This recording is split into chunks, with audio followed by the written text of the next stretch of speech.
Muito bem, estamos gravando. Então, eu quero... Vamos começar pelo fractal, só para eu poder ter certeza que está tudo certo com as explicações. Depois eu posso mostrar um pouco o meu programa de órbitas para vocês, tá? Para a gente tirar a dúvida do projeto anterior. Então, eu dei o tema, né, do fractal. Vocês devem ter assistido o vídeo, espero que sim. E eu quero mostrar para vocês com mais calma o meu programa, porque no vídeo eu monto um programa do zero para mostrar para vocês como fazer, mas eu tenho o meu, que eu... Espero que seja esse aqui, que eu abri... Deixa eu ver. Não sei se esse daqui... Acho que sim. Por causa das cores, eu acho que é esse mesmo. Tá? Então, o mesmo programa, o maior segredo do fractal é você saber associar uma paleta de cores com os tempos. Porque, no fundo, é isso, né? Vamos revisar um pouco antes, né? Acho que eu pulei uma parte. Vamos revisar um pouco qual é a ideia do fractal. O fractal, ele é um conjunto de números. Então, quem é esse conjunto? É tudo que está em preto aqui. Não é a parte colorida. É tudo que está em preto. Então, o fractal ele tem uma regra matemática, que é uma equação, e todo mundo que essa equação resulta num resultado finito, porque, na verdade, não é uma equação, é uma equação recorrente, né? é uma série recorrente. Então, toda vez que essa série converge, você diz que esse número faz parte do conjunto, que é o conjunto de Mandelbrot. E toda vez que não converge, ele não faz parte. E o que a gente faz é pintar os números que não convergem e atribuir uma cor para eles de acordo com o quão rápido eles divergem. Então, se em poucos passos ele já divergiu, você dá uma cor. Mas se demora muito para ele divergir, você dá outra. E assim a gente forma esse gradiente de cores. E eu vou ser sincero e dizer que até agora eu não consegui achar uma paleta que dê bons resultados conforme a gente dá muito zoom.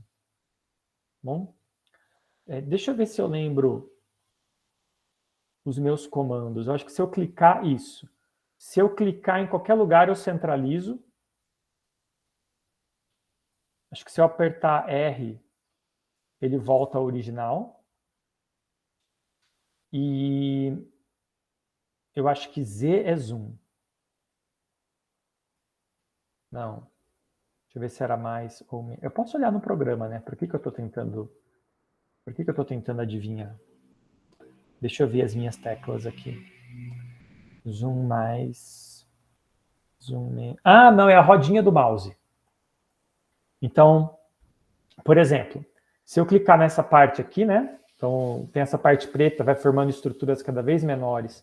Se eu clicar aqui, eu centralizo. E aí, com a rodinha do mais devagarzinho, a rodinha do mouse, eu vou dando zoom. Demora um pouco para ele calcular. Ih, rodei demais. Demorou muito para ele calcular. Então, isso aqui que eu falei que agora ficou tudo amarelo, tá vendo? Ficou monocromático de novo. Eu não achei ainda uma paleta interessante que mesmo nesse nível aqui ainda tenha cores gratificantes de você olhar, assim. Mas, de qualquer forma, é bonito de ver, né? E você vê que, assim, esse fractal em específico, que é o fractal de Mandelbrot, ele tem algumas propriedades bem interessantes. Por exemplo, ele é um conjunto coeso. Então, se eu partir de qualquer região preta, que é um ponto dentro do conjunto, eu consigo traçar um caminho que chegue em qualquer outro ponto. Não existe ilhas. Assim, não, professor, não é possível. Tem um lugar aqui que está sozinho. Não, não está. Ele tem sempre um caminho que conecta ele para o lado de cá. Então, se eu clicar aqui, por exemplo, aí eu vou usar a rodinha do mouse e vou ampliar lá. Forma uma nova estrutura. E aqui em cima no canto eu tenho que escrever quanto de zoom está dando. Nesse momento eu estou em 1194 vezes o zoom original. E aí se eu clicar, por exemplo, aqui,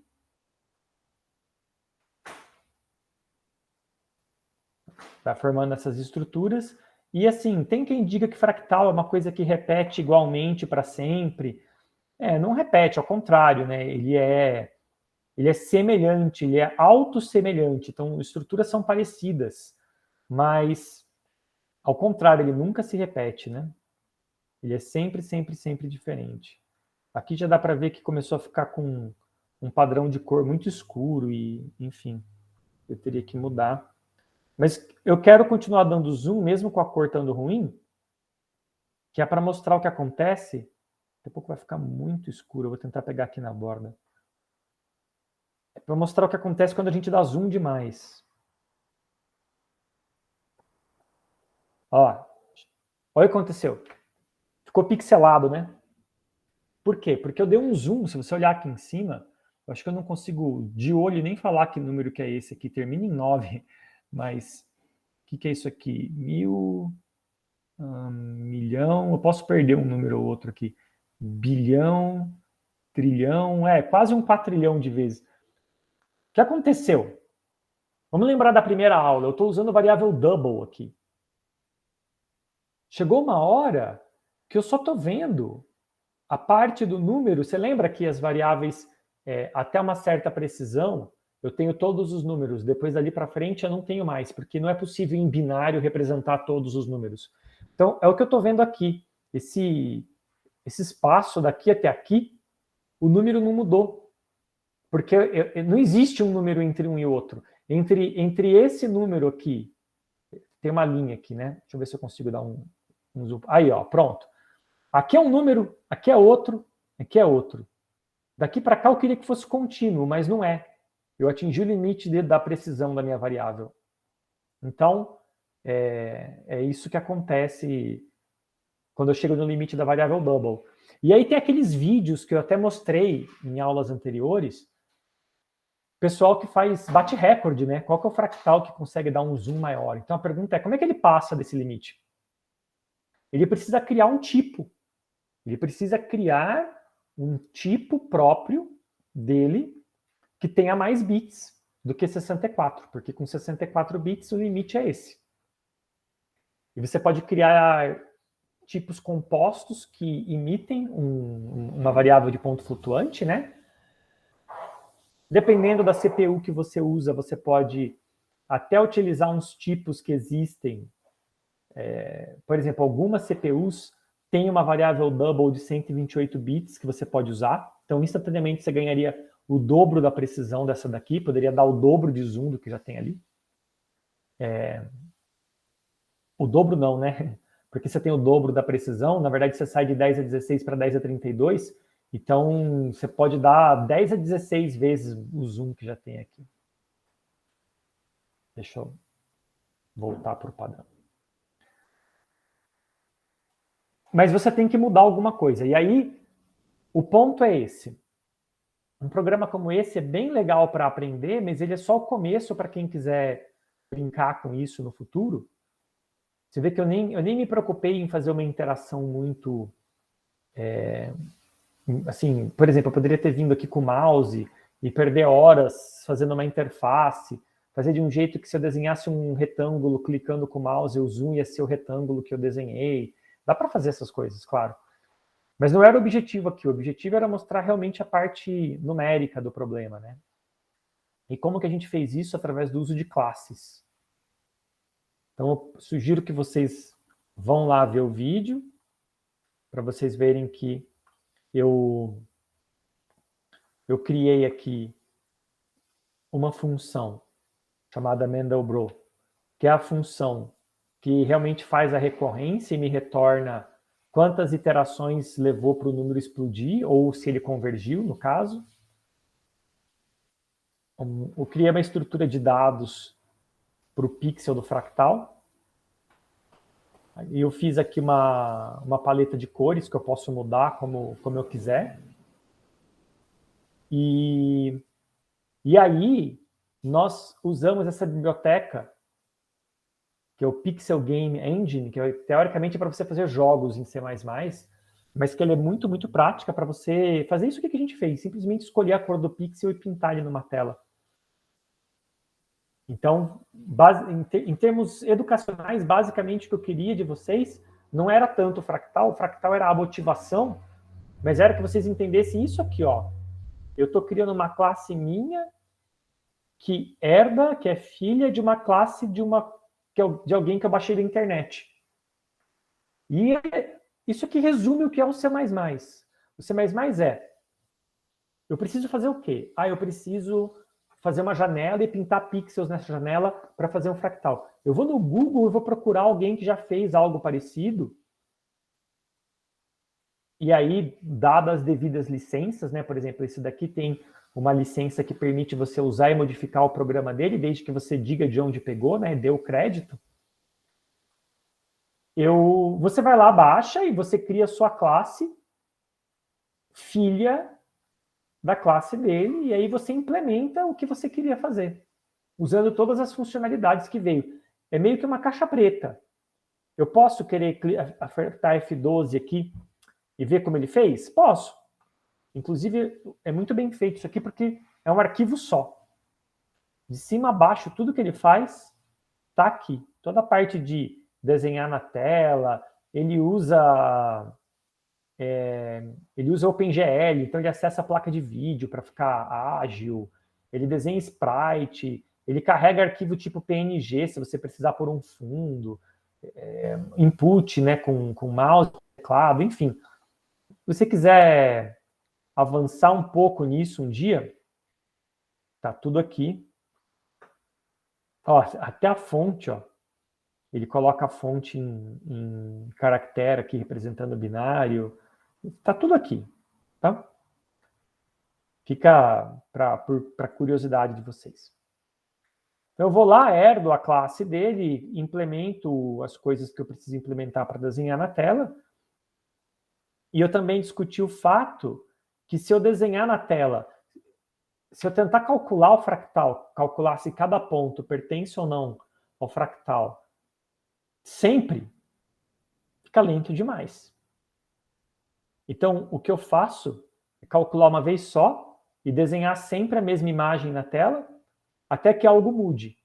Então, eu tenho aqui, se eu apertar o botão do mouse, se eu apertar alguma das teclas que tem função, qualquer coisa que aconteça aqui, aí eu recalculo. Se nada disso acontecer, eu não recalculo. Eu mantenho o desenho na tela igual. E é só por isso que eu consigo manter aqui em cima isso aqui, ó, frames por segundo, 137, 134. Por quê? Porque ele está desenhando sempre a mesma coisa, ele não está gastando tempo com nada. Isso está gastando tempo percorrendo uma matriz na memória para saber como pintar cada pixel. Mas a hora que eu clico e ele precisa recalcular, aí leva mais de um segundo para ele recalcular. Tá bom? Outras coisas. Então, uma vez que você tem isso aqui, o que você pode fazer? Você pode trocar o fractal. Você pode vir aqui, em vez de uma função Mandelbrot, você pode, por exemplo, pesquisar o que é fractal de Juliá, que é uma equação muito parecida com o de Mandelbrot, mas o propósito é outro. E aí você vai lá e tenta calcular o fractal de Juliá. Teve um vídeo muito legal que saiu enquanto eu estava nessas minhas férias. Eu coloquei para vocês lá no Slack, que é o fractal de Newton. Deixa eu ver se eu acho aqui, só para mostrar na tela.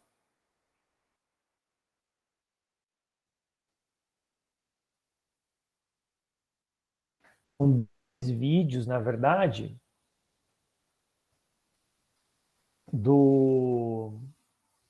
daquele canal Three Blue, One Brown, que é de um matemático.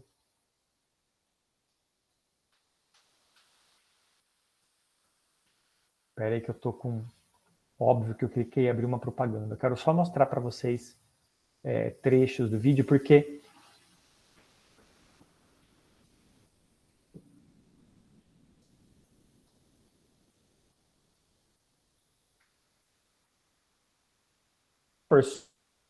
Na verdade, ó, ele tem aqui o mesmo fractal que a gente estava vendo, né? Parece o Mandelbrot, mas não tem nada a ver com a equação de Mandelbrot isso daqui. Tem a ver com você... Ele explica bem o que é um fractal, então talvez seja interessante aqui. Mas ele explica sobre o método de Newton. Eu queria essa paleta aqui, eu queria conseguir ficar com essa cor aqui. O método de Newton é um método para você encontrar zero de função real, de polinômio, por exemplo. E aí ele mostra aqui, ó, você pega um polinômio de quinto grau, ele tem 5 raízes. E nem todas vão ser números reais. As raízes podem ser números complexos. Então isso aqui é um plano complexo, que vai de menos 2 a mais 2 e de menos 2i a mais 2i. E ele mostra 5 raízes de um polinômio que ele colocou. Só uma é real. E o método de Newton, o método que o Newton criou lá atrás, né, antes de existir qualquer coisa semelhante a um computador, para você calcular os zeros dessa função, as raízes do polinômio. E aí o que ele faz é o seguinte, ele fala, ó, o método vai convergir para uma das 5 raízes. É um método que converge, ele é convergente. E nós vamos fazer o seguinte, se você se permitir chutar raiz como raiz qualquer número do plano complexo, igual a gente faz aqui, a gente pega um número do plano complexo para saber se ele faz parte ou não de Mandelbrot, você pega um número do plano complexo para chutar como raiz. Dependendo do chute, o método de Newton vai convergir para uma das 5 raízes. E o que você faz é pintar o ponto de uma cor diferente. Então você tem 5 cores, e você vai pintar cada um de uma cor, dependendo se ele convergiu para cada uma das 5 raízes. E aqui ele marcou com bolinha. Então, roxo, todo mundo convergiu para essa raiz. Esse ciano mais escuro, todo mundo convergiu para essa. Azul marinho para essa, que na verdade é o número 1, a raiz é 1. Verde para essa aqui. E esse azul claro para essa daqui. E o padrão que forma é esse padrão aqui, é um fractal. Se eu for dando zoom, cada vez mais perto, você vai vendo outras estruturas aqui.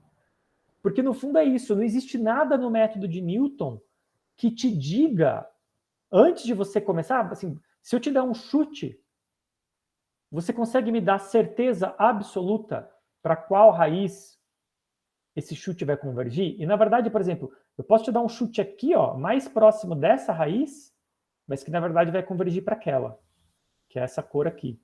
A mesma coisa aqui, ó, qualquer um desses lóbulos aqui para lá. Né? E aí ele mostra isso, e mais, ele explica o método de Newton e tudo mais. Aliás, ele explica, deixa eu parar nessa parte, eu falei para vocês pesquisarem o que é um fractal de Juliá, é isso aqui, ó.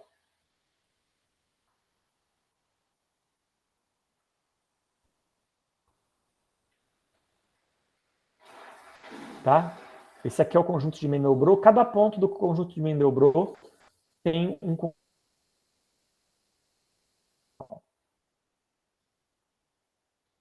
Mas o que eu quero mostrar para vocês mesmo é a animação que ele faz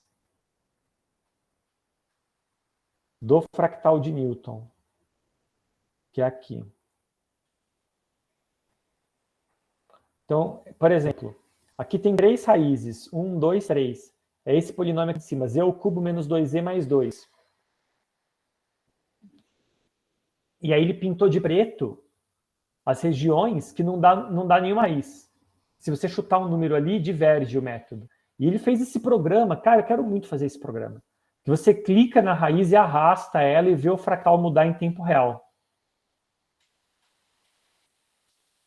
E ele está mostrando que dependendo de onde você coloca essa raiz, aparecem regiões que o chute não converge. Que é a mesma coisa do... Aliás, é o oposto do... Mesma coisa não, né? É o oposto do... Esse aqui é o ponto médio, né? Esse ponto onde surge, ele está explicando aqui que é o ponto médio. É o centro de massa dos 3. No conjunto de Mandelbrot, a gente pinta de preto todos os que pertencem ao conjunto. Pinta colorido os outros. E aqui faz o contrário, né? Porque, na verdade, esse conjunto, ele é uma linha. Ele não é um... Enfim, vocês têm que assistir o vídeo para entender.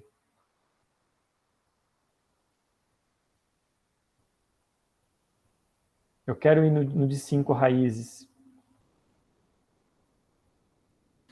Porque tem hora que acontece assim, ó. Aquele Se ele vai dando zoom, entre duas cores, tem um espaço preto que não converge para nenhuma. E esse espaço preto tem o mesmo formato do fractal de Mandelbrot. É um polinômio específico, tá? E ele está mostrando que todas essas coisas estão interligadas, ó. O fractal de Mandelbrot com o conjunto de Juliá, com as regiões que não dão convergência para o fractal de Newton, com o fractal de Newton. Muito, muito, muito bom esse vídeo. Muito, muito didático, como sempre. Tudo que esse cara faz é muito didático. E depois ele põe um outro. São 2 vídeos separados por uma semana. Um ele lançou numa semana, outro na outra. Eu pus os 2 lá no Slack. Desculpa pela propaganda, ainda mais na gravação da aula. Deixa eu tirar aqui enquanto a propaganda passa.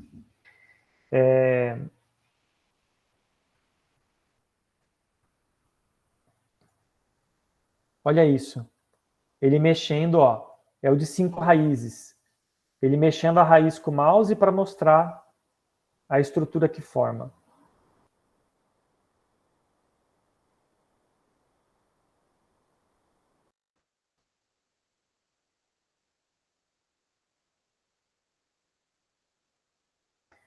Enfim, vou deixar vocês assistirem e inspirar, tá bom?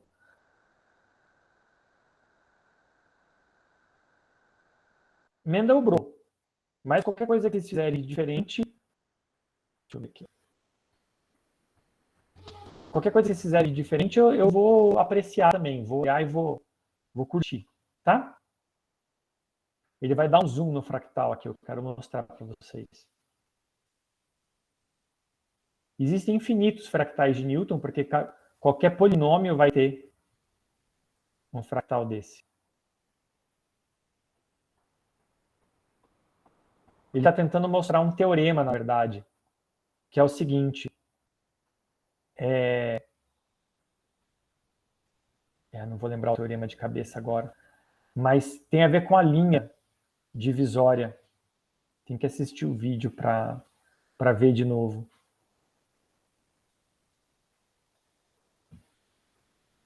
Como é que era o teorema? Qualquer ponto do plano que você pegar, ou ele vai convergir para uma das raízes direto, como essas grandes regiões aqui, ou se ele tiver... Olha lá, o caos está na fronteira. Se ele estiver na fronteira, ele sempre vai fazer fronteira com, acho que com 3 das 5 cores, uma coisa assim.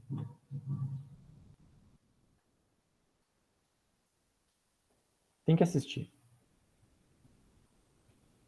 Ok? Perguntas sobre o fractal.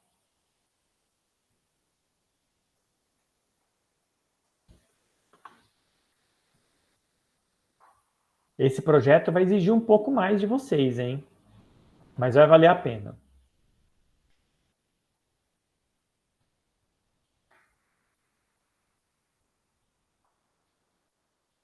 Não?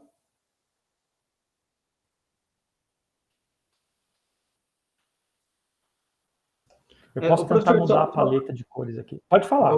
Professor, só uma dúvida. Acho que o senhor até falou, eu comecei a assistir os vídeos de fractais e eu acho que o senhor até tinha comentado, a gente vai ter que baixar o arquivo, né, que a gente vai importar a classe, vai herdar a classe. Para que isso funcione, tem que estar na mesma pastinha do programa, né? Isso. É isso, né? É. Ah, não. Então acho que era isso. Você pode baixar ou a pasta inteira dele, mas só importa esse arquivo aqui, ó, que é o ponto H. Tem um ponto CPP aqui, mas é um exemplo. Só precisa desse arquivo. Então, você tem 2 opções de como fazer isso. Você pode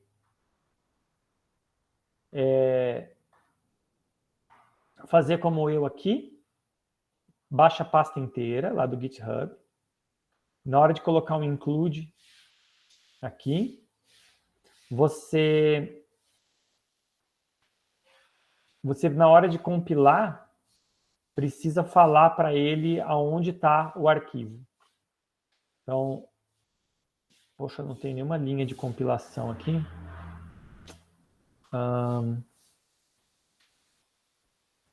Eu vou roubar de um outro arquivo que está do lado aqui. Eu explico para vocês o que é esse outro arquivo. Se eu quiser compilar de novo, vou mostrar para vocês.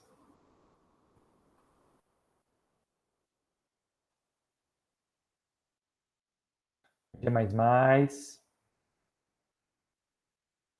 fractal.cpp, -o, fractal. Aí no Linux, vai ter esse -lx11, no Windows não necessariamente. Lembra de olhar lá no GitHub, ele tem vídeos ensinando como compilar no Windows. Okay? No Linux não tem vídeo, tem só as instruções, mas os outros têm vídeo. Esse -gl, -l minúsculo é o comando do compilador, mas é que você pode escrever sem espaço, assim. Então, chama para você chamar uma biblioteca do sistema. X11 é a biblioteca do Linux para abrir janela. GL é o OpenGL. Esse pthread é do C++, é para fazer multithread. Esse PNG é uma biblioteca que ele fala que a gente tem que baixar, que é para se você quiser carregar uma imagem. Nós não vamos carregar, mas ele só compila se você tiver com isso. Depois isso daqui é também uma biblioteca para, eu acho que é do C++ Standard File System, se eu não me engano. Esse aqui é o padrão, compilar com C++ 17. Então, se eu tentar compilar aqui, vocês vão ver que ele não vai compilar. Essa linha, do jeito que ela está aqui, só trocando o nome do seu arquivo, está lá no GitHub dele. Pode compilar de lá e está no meu vídeo também. Mas você vai reparar que ele não encontrou o arquivo dele, que eu linkei aqui em cima no include. Ele está dando erro nessa linha mesmo, linha 2. Ó. Porque eu não falei para ele onde está. Então, eu preciso vir aqui e dar um outro comando, que é o -i maiúsculo, que é o de include. Eu digo para ele onde estão os arquivos .h. Então, onde estão os arquivos .h? Estão na pasta, então, /, que é para dizer a partir de onde eu estou, OLC, então talvez direto, deixa eu ver, -i, OLC, Pixel Game Engine, isso. Se eu fizer assim, eu disse para ele, ó, procure nessa pasta, e aí ele encontrou. Outra forma de fazer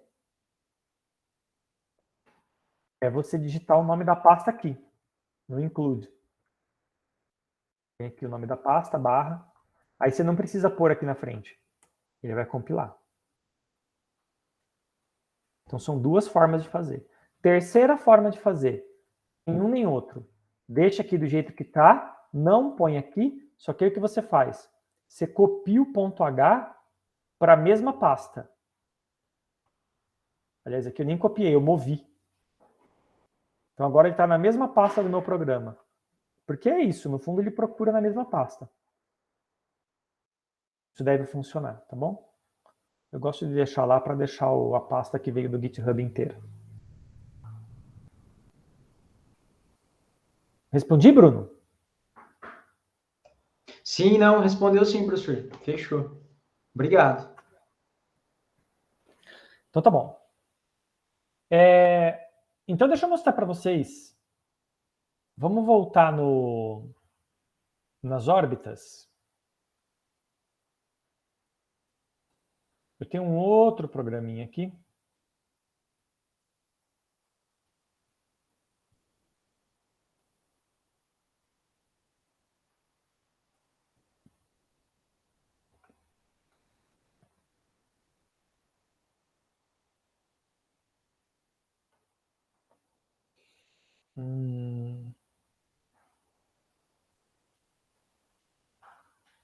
Onde está mesmo?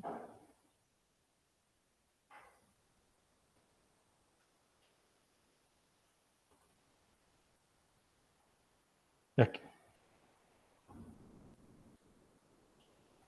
Tá, eu tirei da tela momentaneamente só por um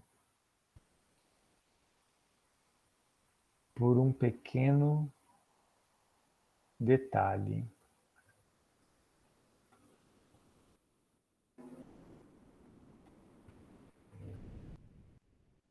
tenho que...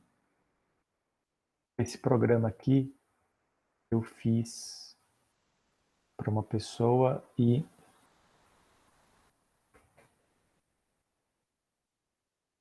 Okay.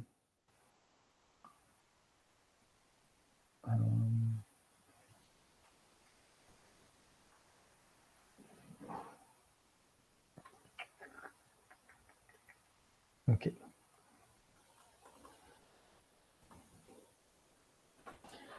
Então aqui é a mesma coisa. Eu vou compilar, uso a mesma biblioteca.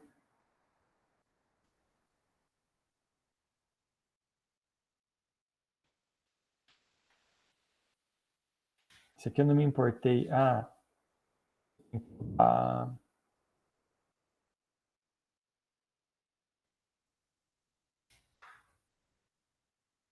Só o nome aqui.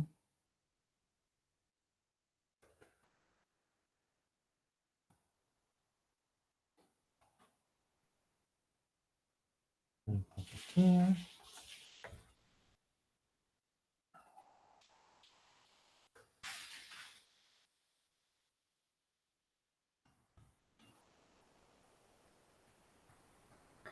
Então, isso aqui é um sistema de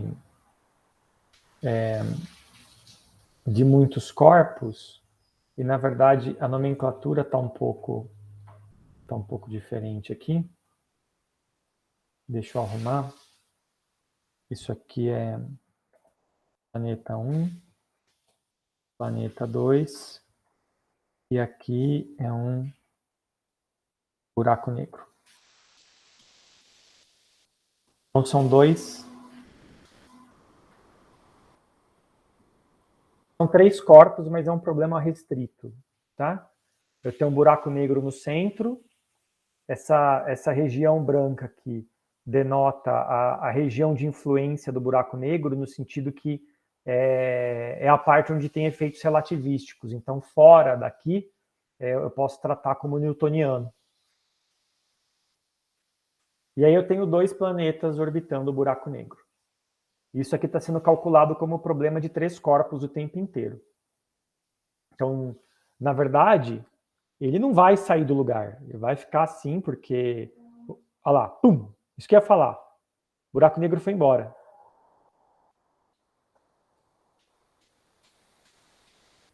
Olha que coisa.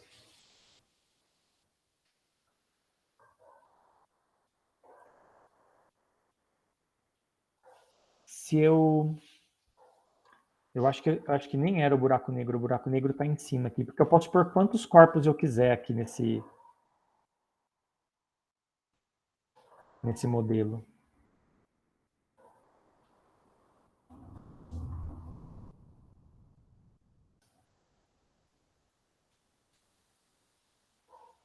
Ah, não era um buraco negro. Perdão. Era uma outra coisa. Era o centro de massa da nebulosa ali. Então eu tenho aqui, por exemplo, eu venho aqui no meu programa e eu falo assim, ó, eu tenho um corpo aqui P1, P2, aí eu dou a massa, que são variáveis que eu criei aqui em cima, dou a posição original na grade, x e y original, e a velocidade. Tá vendo? E aí eu posso, por exemplo, vir aqui e pôr um outro corpo. Por exemplo, P3, a massa eu vou colocar menor, vou colocar, por exemplo, m sobre 10, para ficar uma coisa bem... para ficar um corpo bem mais leve do que os outros. E aí, sei lá, vou colocar aqui posição inicial 100, 0, e vou pôr velocidade 0, 0. E a cor vamos colocar blue. Vamos colocar também ele um pouco menor. Então isso aqui é um programa que eu escrevi, herdando a classe. Olha lá, foi embora. Espera que ficou ruim aqui meu...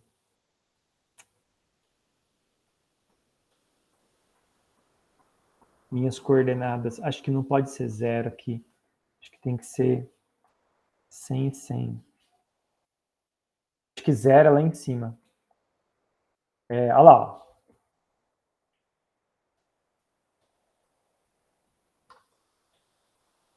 O caos está instalado. Foi embora, perdi meu planetinha. Se não foi dessa vez, ele vai logo, ó.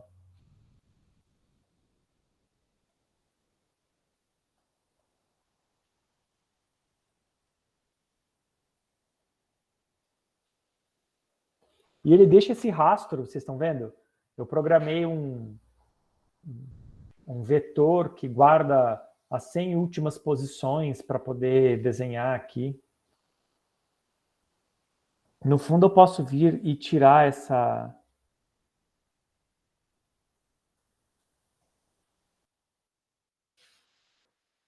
Aqui, ó.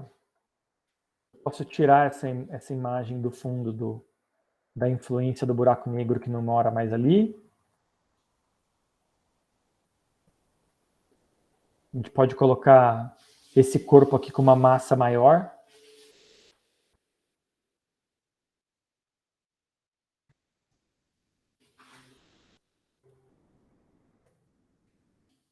Tá.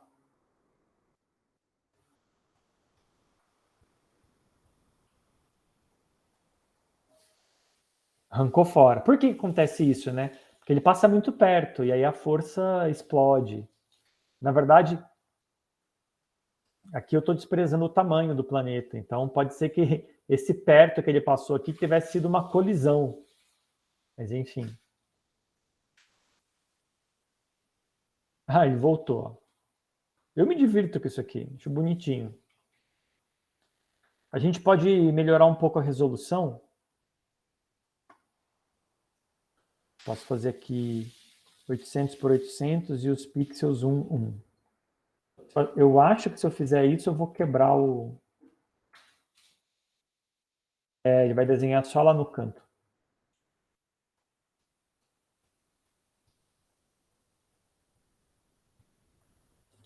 Não dá certo. Fui preguiçoso na parte gráfica. Eu não fiz ele...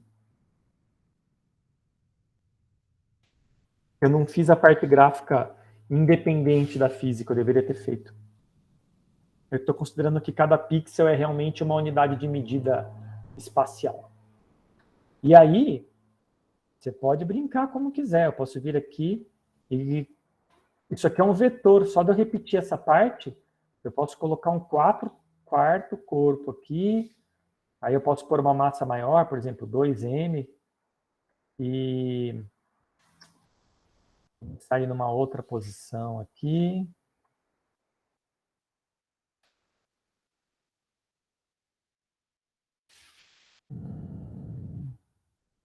Add. Um pouquinho maior.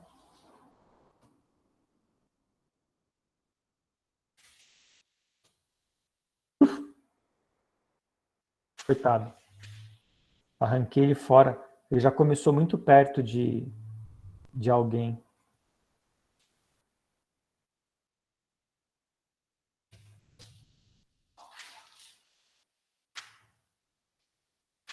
Ó. Então, dá para ver o ponto que a gente quer provar sempre, né? Que problema de muitos corpos é caótico.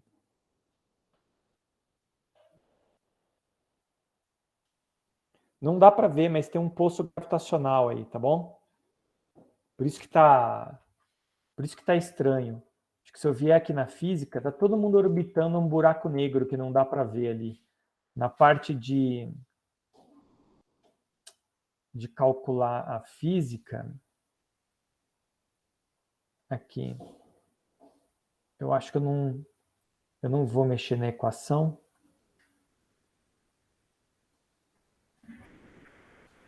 Mas tem um corpo que não está aparecendo ali.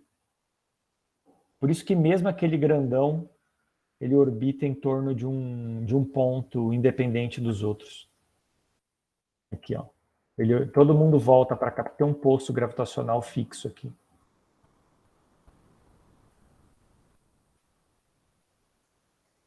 E aí, o que vocês acham?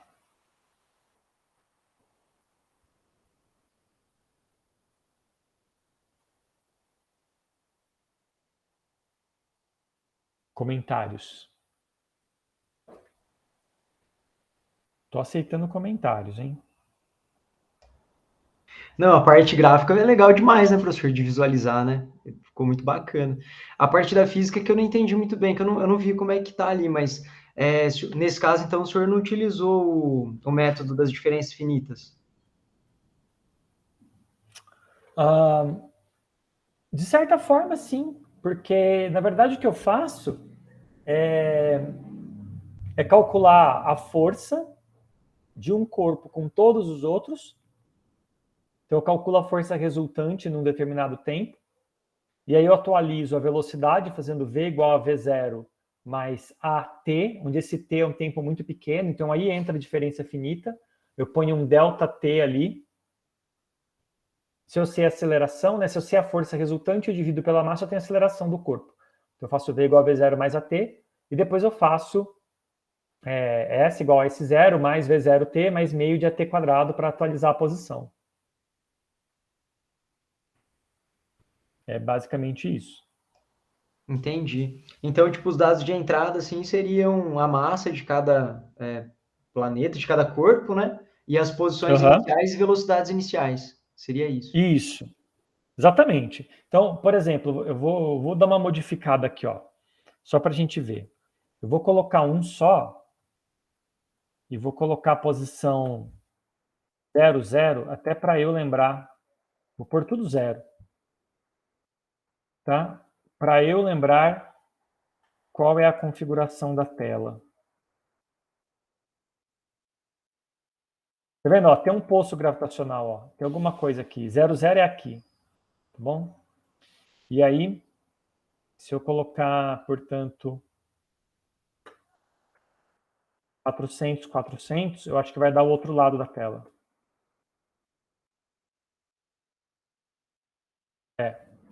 Dá o outro lado da tela aqui. Então, é isso.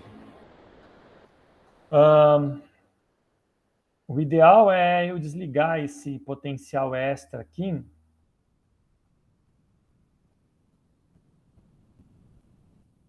Se é que eu consigo me lembrar, porque isso aqui foi para outra coisa. Aqui faz a diferença. Ah, é isso aqui, ó.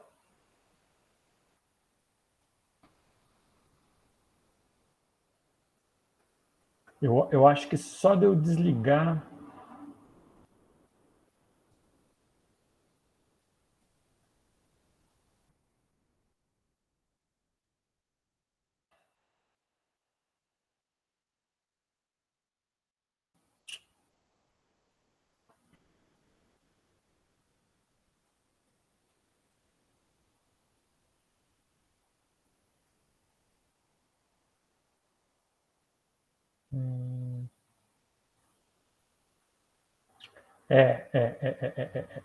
É isso aqui, ó.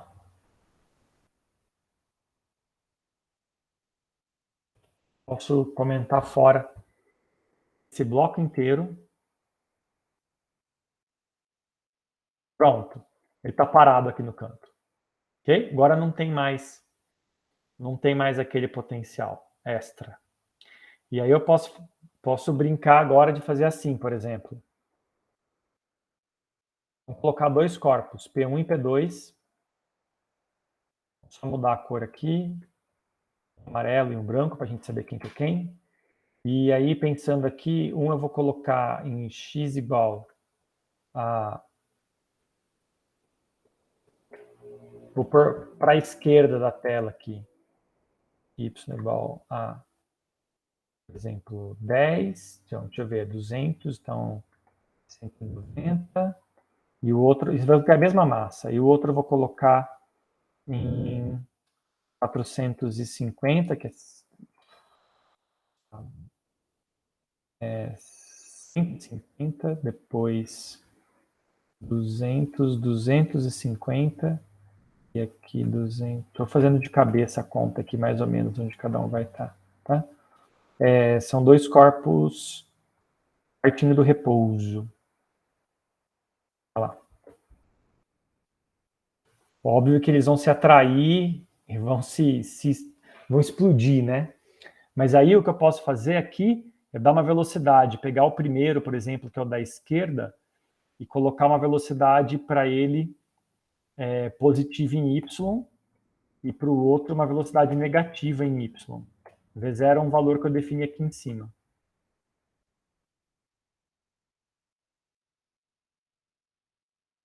Forte. Aqui vai menos 10, menos 10.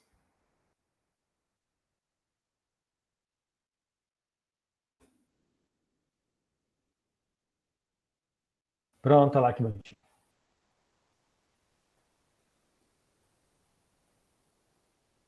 Formou um sisteminha duplo. Isso é bastante estável, tá? Esse tipo de sistema. E aí você muda a excentricidade dele mudando a velocidade aqui, ó. Se eu colocar, por exemplo, vamos voltar a colocar V0, e aí eu mudo aqui em cima só. V0 é 15.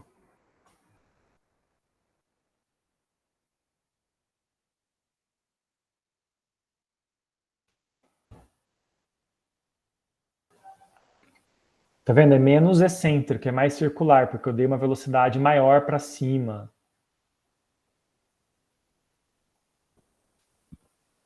Outra coisa, eu posso começar eles de mais longe. Então aqui, por exemplo, em X, posso começar 100 e esse aqui 300, né? E aqui 150 e 250. Aí a velocidade eu posso pôr um pouco mais, vou pôr aqui 30. Você pode ir brincando com as órbitas. Quer dizer, esses parâmetros que eu estou colocando aqui, eles têm muito pouco significado físico, porque está tudo feito em um espaço de pixels. Ó, a velocidade de 30 foi muito. Vou voltar para 10. Mas você pode fazer de uma forma... Sei lá, isso aqui estava bom, por exemplo, para você fazer um jogo, onde você tem que mostrar um sistema planetário. Você não está importando muito com a física, com as dimensões das coisas, né? Mas a lei física está correta, é a segunda lei de Newton aplicada aqui com a lei de Newton da gravitação. Olha lá, você vê que de longe ele fica mais devagar, e depois ele acelera mais. Aí fica o ponto mais rápido, fica aí. Agora, e se eu quiser colocar 3, né? Então eu posso vir aqui. É só repetir. Isso aqui, na verdade, ó, esse M astra é um vetor. E cada vez que eu dou esse comando, isso aqui é do C++. Cada vez que eu coloco esse in place back, eu estou colocando um novo corpo ali. Então eu posso vir aqui, por exemplo, agora e pensar em 3 corpos. Então aqui vai ser 200, 150. Depois eu penso na velocidade. Esse aqui vai ser 250, 250, 100. Tá. Eu não vou mexer nada na velocidade, eu quero só ver que cara tem isso aqui.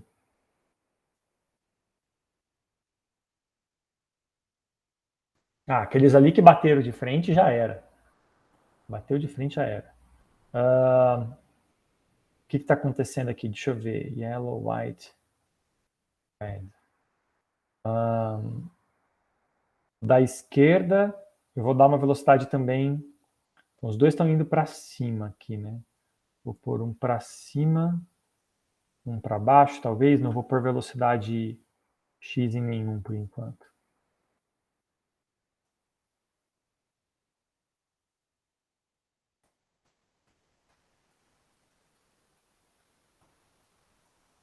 Aquele ali foi embora, ó.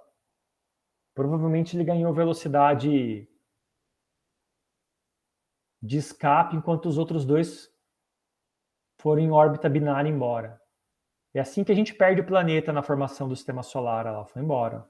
Vai saber quantos Júpiters quantas terras a gente perdeu enquanto o sistema solar estava se formando. E aí você pode brincar com as velocidades aqui. Sei lá, vamos pegar esse cara aqui e dar uma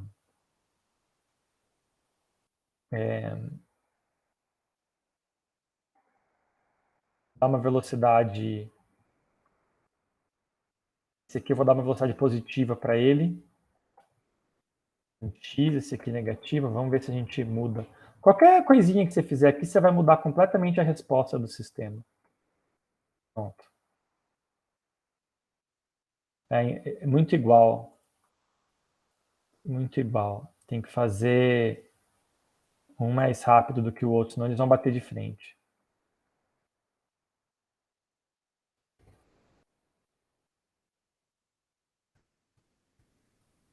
Olha lá, de novo. Tá vendo? Se você não pré-calcular alguma coisa para dizer assim, ó, vamos calcular aqui um sistema de 3 corpos restrito, né? Sempre vai acontecer isso, não vai ter jeito. E você pode tentar fazer aleatório também, que é o que eu estava tentando fazer no outro lá. Você pode vir aqui e dizer, põe aqui, 10 corpos. Vamos colocar aqui uma esferinha menor. Vou colocar todo mundo com velocidade zero, todo mundo do repouso. Eu faço aqui um for alto e igual a zero. Não adianta por muito mais do que 10, porque esse programa não tem nenhum tipo de otimização, nem de paralelismo. Só que você vai conseguir é explodir todo mundo. E aí aqui a gente precisa fazer assim, a gente precisa criar aqui um x e um y. Então eu sei que é de 0 a 400, o meio é 200, então eu pego aqui 200 mais 200 que multiplica número aleatório básico do C++. Isso aqui dá um número aleatório entre 0 e 1.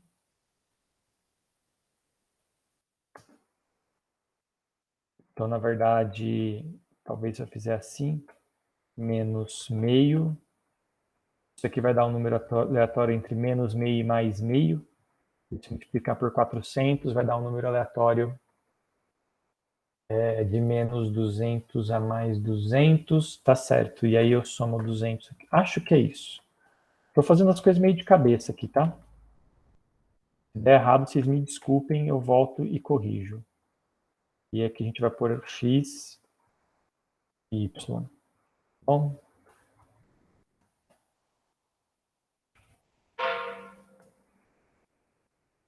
Nope. Mandar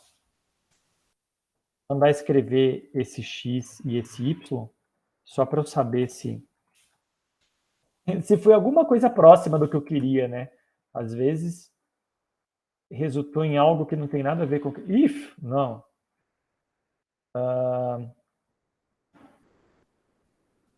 Por quê? Mandar escrever só o range. Às vezes eu estou usando o range errado. O range está gerando número inteiro. Então, o que eu tenho que fazer aqui é vir aqui e dividir isso aqui por rand max. Por float rand max. Pronto, agora sim ficou entre 0 e 1.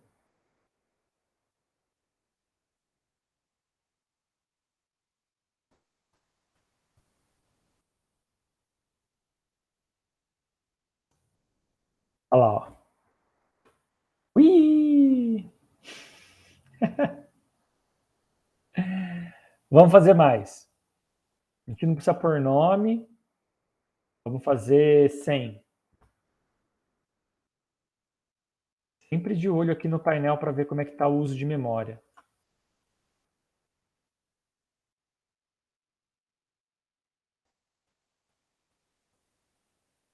Vamos colocar...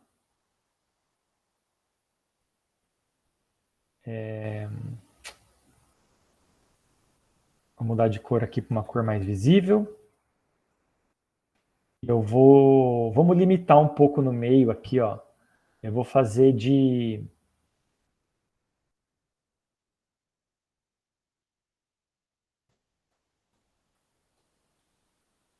Acho que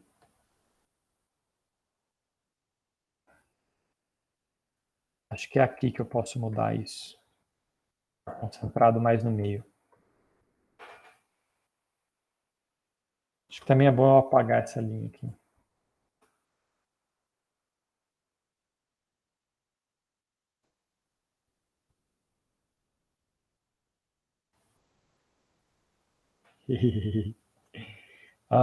A gente também pode diminuir a massa dos corpos. Botar 1/100º da massa. Para ter alguma graça, né? Para dar tempo de ver alguma evolução. Olha lá, ó. Agora sim.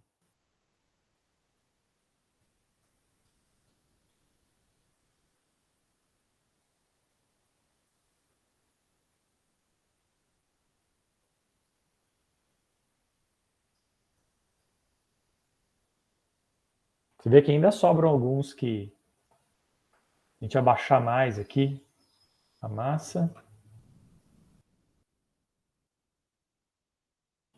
Talvez aumentar para 1000. Não aguenta, hein?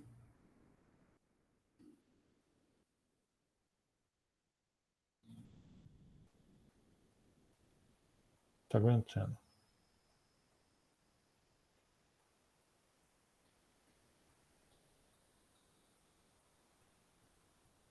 Tá aí a nossa nuvem de partículas.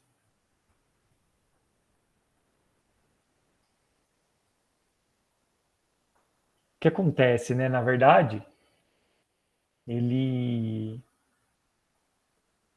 matematicamente isso aqui não está correto, né? Porque o que funciona para 2 corpos não necessariamente funciona para muitos, porque agora eu tenho muitos corpos muito próximos e eles, quando eles se aproximam demais, o potencial cresce muito. O potencial pode, inclusive, dar infinito, mas não infinito de verdade, pode dar overflow, né? Pode dar um número maior do que o computador é capaz de lidar, e isso vira infinito instantaneamente. E é por isso que todo mundo explode. Fisicamente, essa simulação não faz sentido se você parar para pensar um pouquinho. Vou diminuir a massa mais um pouco. Alguém pode me falar por que essa simulação não faz sentido?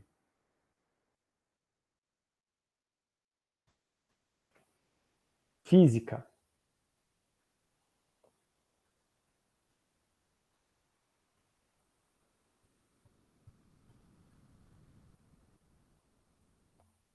Pensa comigo, ó. Os corpos estão se afastando, portanto, a energia potencial gravitacional está diminuindo. Ok.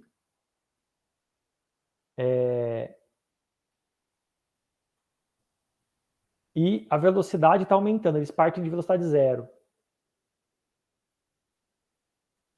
Não deveria ser quando eles se aproximam, a velocidade aumenta, e quando se afasta, a velocidade diminui, porque quando se afasta, você está aumentando a energia potencial. E quando se aproxima, você está diminuindo. Não deveria ser isso?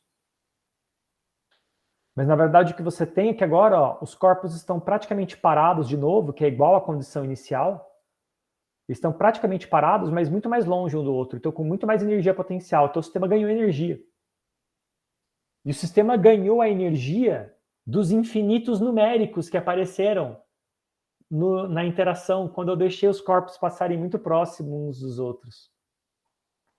Olha que coisa. Você não presta atenção, eu adicionei uma propriedade física, eu adicionei energia no meu sistema que não veio de lugar nenhum a não ser de erro numérico. Por erro, eu quero dizer erro de arredondamento, né? Limite da variável. Ou quando você tem um overflow, que é um número maior do que a variável comporta, ou um underflow, que é um número menor do que a variável comporta, e assim por diante. Então, por isso que essa simulação não é física. Toda vez que você tem extremos que o computador não é capaz de lidar, é igual no fractal. Lembra quando ficou muito próximo e aí ficou só um quadradão assim, porque ele não conseguia resolver os dois? Então isso aqui não é físico. Tem maneiras de corrigir, claro. Eu estou, inclusive, trabalhando numa dessas maneiras, mas aí envolve uma programação mais avançada. Mas se eu fizer aqui com 3 corpos, por exemplo,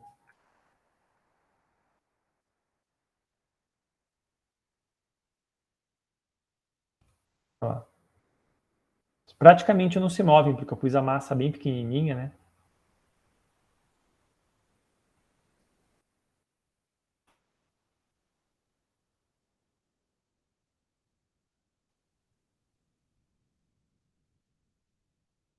Agora ele vai animar, ó.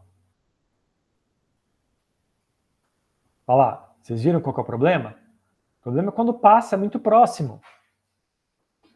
Aí ele ganha um chute de energia, ele ganha, é um efeito Stirling, só que é um efeito Stirling que não é realista, porque o efeito Stirling da gravidade precisa conservar energia, e aqui não conserva. Ele está pegando energia de um reservatório infinito de energia, que é o overflow, é o erro numérico da variável. A variável dá infinito, ele divide por infinito, perdão, a distância dá zero, ele divide por zero, dá infinito. Tudo bem?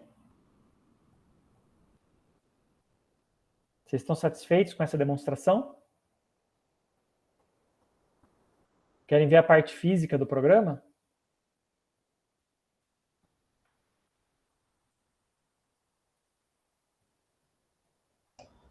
Pode ser, professor. Ó,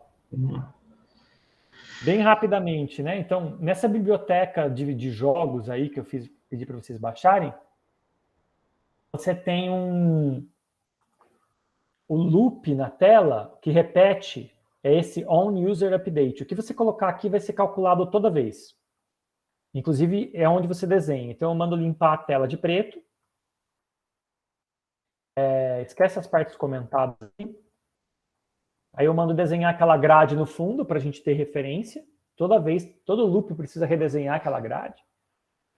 Depois, eu mando percorrer os vetores. Cada partícula tem um vetor dos últimos 100 pontos por onde ela passou. 100 ou 1000, eu não lembro. Eu mando percorrer para desenhar. Então, eu vou lá e desenho de novo todas as linhas que marcam. Então, se eu comentar isso daqui, se eu comentar fora só esse pedaço, ele para de desenhar aquela linha amarela. Aí ficariam só os corpos. Só os corpos.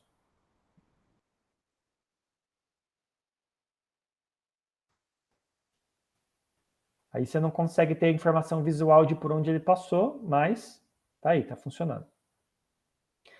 Depois eu desenho cada corpo. Então eu percorro o vetor de corpos, né, e mando desenhar uma bolinha de uma certa cor ali. E aí vem a parte de física. A parte de física, ela tem alguns... Vou tirar isso aqui daqui, para não atrapalhar. Ela tem duas partes. Primeiro, atualizar a aceleração.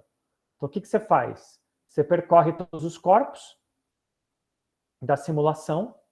Para cada um desses, você tem um outro loop onde você percorre de novo todos os corpos, menos ele mesmo. Então, você tem que fazer um if aqui para dizer, ó, se o corpo I, que está nesse loop de cima, for diferente do corpo J, porque o que eu vou fazer é calcular a distância. E eu não vou calcular a distância de mim mesmo, certo? Não faz sentido. E aí, o que eu faço? Eu calculo a distância, então a posição de um menos a posição do outro, eu tiro o módulo quadrado, Aí eu faço um teste aqui só para dizer que eu não quero que exploda muito. Se chegar muito perto um do outro, menos do que 0.1, eu vou arredondar para 0.1. Mesmo assim ele explode, ele dá aquele estilingue infinito. Isso aqui, se eu apagar isso aqui, fica pior ainda quando os corpos chegam muito perto. Mas a parte física é essa daqui, ó.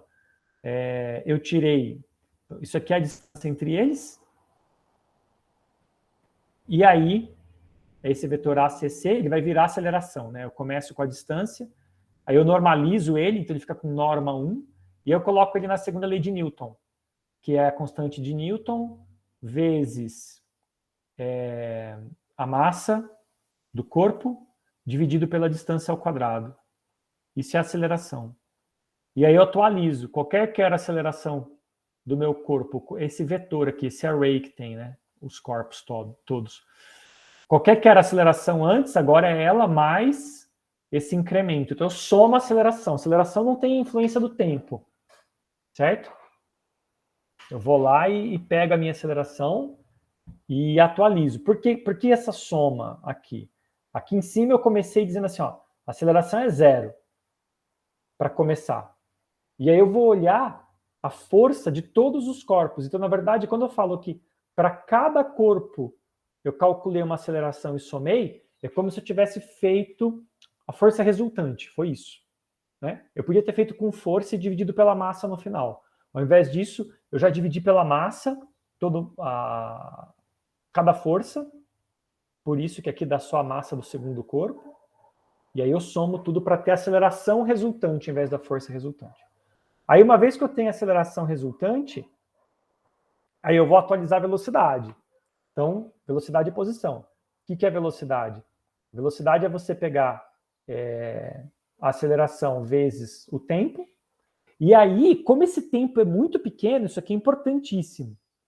Como esse tempo é muito, muito, muito pequeno, eu posso considerar que a atualização da posição é como se a velocidade fosse constante. Eu posso pegar posição igual a velocidade vezes tempo. Então,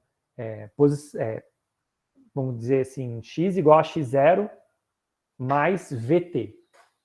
Antes eu fiz v igual a v0 mais aceleração vezes o tempo, mais at, e aqui eu faço x igual a x0 mais vt. Eu só posso fazer isso porque o tempo é muito pequeno. E aí acabou. Aí no próximo loop, eu já vou desenhar cada um dos corpos na posição nova dele. Ele volta aqui e começa tudo de novo. Limpa a tela, desenha a grade atrás, né? E tudo mais. Ok? Entendi, professor. Bacana. Então é mais uma questão de somar forças. Ou no caso aqui, calcular a aceleração resultante ou a força resultante, como você quiser fazer. Ele tirou uma passagem, né? Já dividiu direto e já foi para aceleração direto, né? Já não tem por que eu multiplicar pela massa aqui para calcular, porque a gravidade é massa de um corpo vezes a massa do outro, dividido pela distância ao quadrado. Não tem, isso dá força. Mas depois, para calcular a aceleração, eu vou ter que dividir, porque é isso, a aceleração de um corpo não depende da massa dele próprio. Por isso que no nosso mundo aqui na Terra, as coisas caem todas com a mesma aceleração, que não depende da massa do corpo, só depende da massa da Terra. Aqui é a mesma coisa. A aceleração do corpo resultante não depende da massa dele, depende da massa de todo o resto só. Então eu já não coloco a massa dele aqui, só dos outros. Uhum. A gente É uma fez isso conta naquele menos outro pra também, né? Dos métodos das diferenças finitas, a gente fez isso também, né? A gente cortou uma massa, né? Tirou uma das massas. Uhum. Isso aí. Tá bom? Muito bom, professor. O resto é perfumaria, o resto é para fazer ficar bonito. O importante da física são esses dois aqui, ó.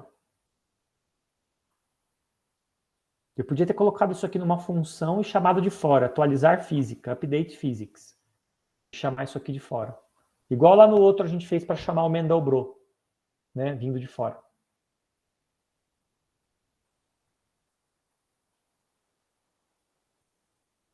Okidoki?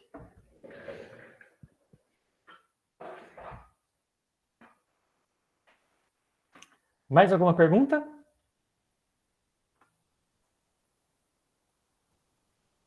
Eu queria perguntar não sobre esse projeto, mas é que se vai ter uma outra aula antes do projeto do jogo da vida, porque você tinha falado que estava de férias, aí eu fiquei sem entender. Não, sim, vai ter. Eu ia falar hoje, mas a gente já está meio em cima da hora. Eu posso até colocar aqui como funciona o jogo da vida. A gente vai usar essa biblioteca gráfica de novo. Mas o jogo da vida ele é para ser até mais simples do que o fractal e a órbita. Ele pode ser bem complicado, mas ele é para ser mais simples. Eu vou mostrar aqui para vocês. O fractal ficou para a semana que vem, né, professor? A entrega? Isso. Para a semana que vem. Então, ó, o jogo da vida ele é feito com regras. Então tá aqui, ó, tem um site playgameoflife.com. Playgameoflife, tudo junto, .com. Então assim, regras. Você tem 3 regras para um espaço que tem alguma coisa dentro e uma única regra para o espaço vazio. Então, você tem que correr essa matriz, é uma matriz de zeros e uns. 1 quer dizer que tem coisa, 0 não tem nada. Você tem que correr a matriz inteira para cada ponto testar essas regras. Então, qual que é a regra? Quando não tem nada, a maioria deles não vai ter nada. Quando não tem nada, você vai checar se ela tem pelo menos 3 vizinhos. É pelo menos? Não, é exatamente. Tem que ter exatamente 3 vizinhos. Então, uma célula que não tem nada agora, mas que tenha exatamente 3 vizinhos, então não pode ser nem 2 e nem mais do que 3, nem 4, nem 5, nem... Ela nasce. Então, daqui para cá vai surgir um aqui. De uma interação para outra, ela vai passar de 0 para 1. Então, nasceu alguma coisa nessa célula. E nas células, digamos, vivas, você vai olhar assim. Se ela tiver um ou nenhum vizinho, então, se ela tiver um vizinho ou nenhum, ela morre de solidão. Então, essa célula, por exemplo, ela só tem um vizinho. Na próxima interação, ela vai morrer. Essa do centro. Ok? Aí, se ela tem 4 ou mais vizinhos, ela morre de competição, de superpopulação. Então, uma célula como essa aqui, que tem 1, 2, 3, 4, 5 vizinhos, ela morre de um para o outro. E uma célula com 2 ou 3 vizinhos sobrevive. Então, essa célula aqui do meio, que ela tem 2 vizinhos, na próxima interação ela continua viva. Se ela tiver 2 ou 3. Então, ó, é isso. Pensa na célula que já existe, né? Ela pode morrer de solidão, morrer de competição. Então, se ela tem pouco vizinho, ela morre. Se ela tem muito vizinho, ela morre. E a faixa ideal de vizinhos para ela é ter 2 ou 3. Se ela tem menos do que 2, ela morre. Se ela tem mais do que 3, ela morre também. E uma célula que tenha 3 vizinhos, exatamente 3 vizinhos, nasce alguém ali. Não pode ser 4, porque ela é superpopulação. Tá? E por algum motivo não pode ser 2 também. Apesar de 2 é suficiente para manter vivo, mas não é suficiente para fazer nascer um novo. Ok? E aqui, se eu apertar Start, tem esse padrãozinho que já vem aqui. Olha lá. E vai andando. Esse padrão é um padrão conhecido. É uma boa forma de você saber que deu certo. Se você olhar, vou resetar. Ele chama Walker, porque o que ele faz é andar em diagonal. Então, se eu colocar aqui um frame só, vamos pegar, ó, por exemplo, esse ponto aqui, ele só tem um vizinho, então ele vai morrer. Esse ponto aqui, ele tem 1, 2, então ele sobrevive. Esse ponto aqui, ele só tem um vizinho, esse do canto, então ele vai morrer também. Agora os vazios. Esse aqui tem todos esses aqui só tem um vizinho em volta, então eu não vou olhar. esse cara só tem um vizinho, esse cara aqui tem 2, então não nasce. Esse aqui do meio tem 3 vizinhos. 1, 2, 3, não, tem mais. 3, 4, 5, ele tem 5, então aqui não nasce ninguém. Esse cara aqui de baixo tem exatamente 3 vizinhos. 1, 2, 3 em cima dele, então nasce. Então, se eu fizer aqui um next, ó, nasceu aqui, esse aqui também. Esse aqui tem 1, 2, 3 vizinhos, então aqui nasce 1. Olha lá. E aí, na verdade,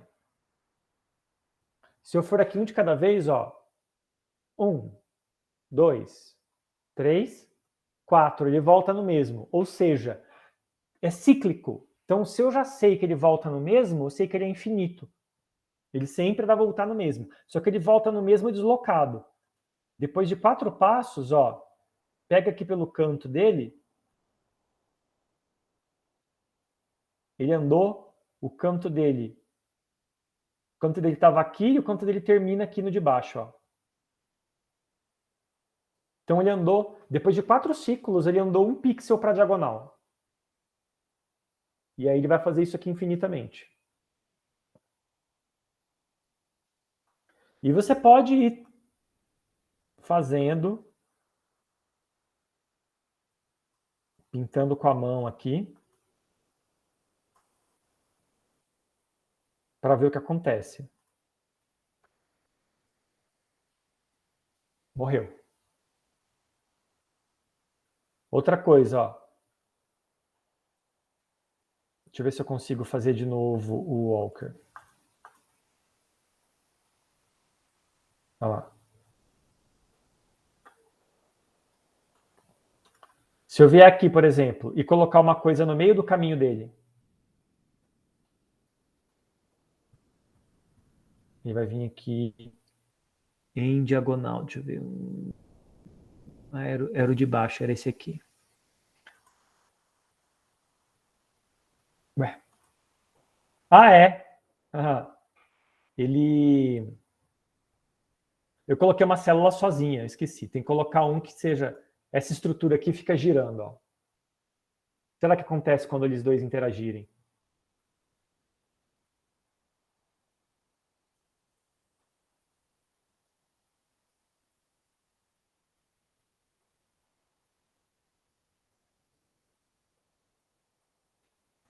Formou coisas interessantes, aí não parou ainda. Agora, vem a pergunta. Sabendo a condição inicial, sabendo que era um walker com um daquele que só fica virando, uma hélice virando na frente dele. Sabendo disso, é possível prever se isso aqui vai rodar infinito ou se rapidamente ou em algum momento futuro eu vou ter só essas estruturas fixas? Ó, aqui é fixo. Ó, 1, 2, já tenho 3 estruturas fixas. Mas alguma dessas coisas ainda pode se propagar para cá. Isso aqui veio do infinito, de algum lugar. Tem um walker rodando aqui. É possível saber se uma hora eu vou ter tudo fixo? Ou se vai morrer todo mundo? Ou se isso aqui vai rodar para sempre? Resposta, não. Esse é um problema matemático, é um problema indecidível. É impossível, a partir das condições iniciais, prever se ele vai atingir estagnação ou não. Se ele vai rodar para sempre com algo diferente a todo momento. Essa é uma das propriedades do jogo da vida. Ele é indecidível. E o jogo da vida, ele é Turing completo. O que significa? Significa que eu posso usar essas regras para construir uma máquina e programar essa máquina a partir só dessas regras. Inclusive, eu já mostrei vídeo para vocês do jogo da vida jogando o próprio jogo da vida. Olha, só com aquilo ali, ó, não parou até agora. Era um walker na frente de uma hélice dessa aqui, ó. De um bastãozinho desse.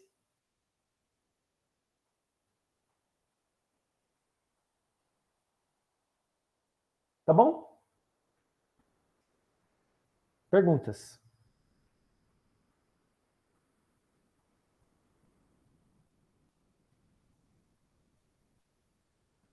Não? Sem perguntas? Quando for fazer, que vai surgir as perguntas. Ó, eu fiz um walker de frente para o outro. Ah, só que eles estão indo em direção oposta. Acho que aqui eu tenho que fazer assim.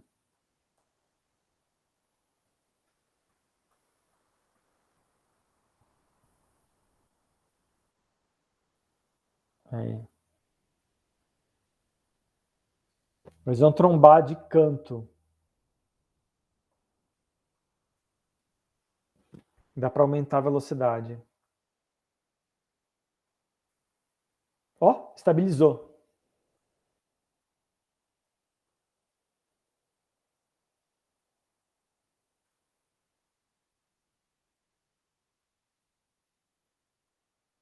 Então tá bom. Dá para ficar brincando o dia inteiro. Vocês não precisam se preocupar com interface gráfica. Vocês podem fazer um programa, por exemplo, que já sabe que, sei lá, é uma matriz de zeros e uns dentro do próprio programa e que só mostra o jogo rodando. E para mudar, você vai lá e muda na matriz mesmo. Se quiser se arriscar com cliques de mouse naquela biblioteca gráfica de jogos também, só pôr no YouTube que vocês vão ver como fazer. Tem lá o programador dela explicando. Não é difícil. Ok?